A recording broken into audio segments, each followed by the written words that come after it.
Bienvenue dans le bathyscaphe. Assurez-vous que tout le monde est entré et refermez bien la porte de l'appareil. À présent, soyez attentifs. Voici votre mission. Cette nuit, le navire européen Pluton qui traversait le Pacifique a essuyé une tempête.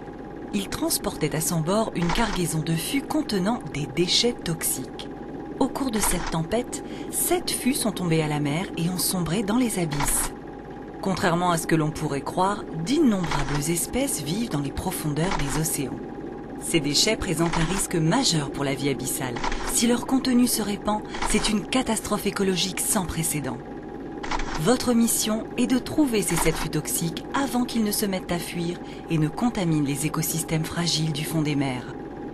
Nous allons descendre vers la station sous-marine située à 3000 mètres de profondeur. De là, vous embarquerez dans un sous-marin pour tenter de retrouver les fûts perdus.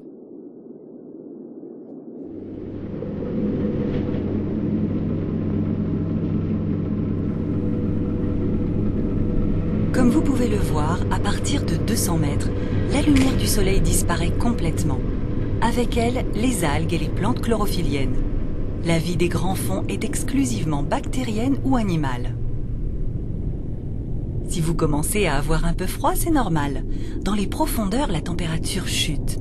Quand nous serons à 3000 mètres, il fera moins de 3 degrés Celsius.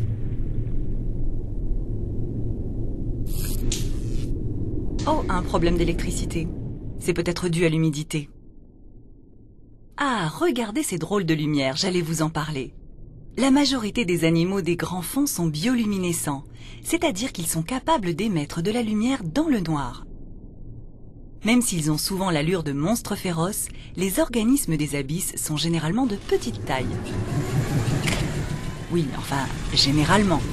Quelques créatures de grande taille hantent néanmoins les grands fonds. Parmi elles, les calamars géants qui peuvent mesurer jusqu'à 18 mètres. Ces monstres marins sont amis de choix pour les cachalots qui sont capables de les poursuivre jusqu'à 2500 mètres de profondeur. Les bruits que vous entendez sont causés par l'augmentation de la pression sur la paroi du bathyscaphe. À cette profondeur, la pression est 200 fois supérieure à celle qui existe à la surface. Un peu comme si une vache vous marchait sur l'ongle du pouce. Ces conditions limitent l'accès des abysses à la plupart des organismes vivants en surface. Seuls des animaux adaptés peuvent vivre dans ce milieu extrême.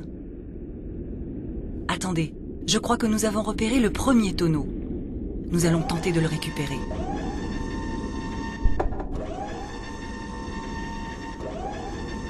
Ah, c'est fait. On a eu de la chance pour celui-ci, mais il en reste encore 6 à trouver. Ouvrez l'œil. Nous y sommes presque. La base est située près d'une crevasse et non loin d'une chaîne de montagnes. Il y a aussi des cheminées hydrothermales dans les parages. Vous devez à présent emprunter la passerelle de verre pour rejoindre la station. Passez par le sas. Bon courage! Attendez, une dernière chose.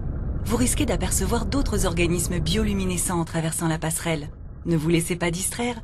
N'oubliez pas votre mission.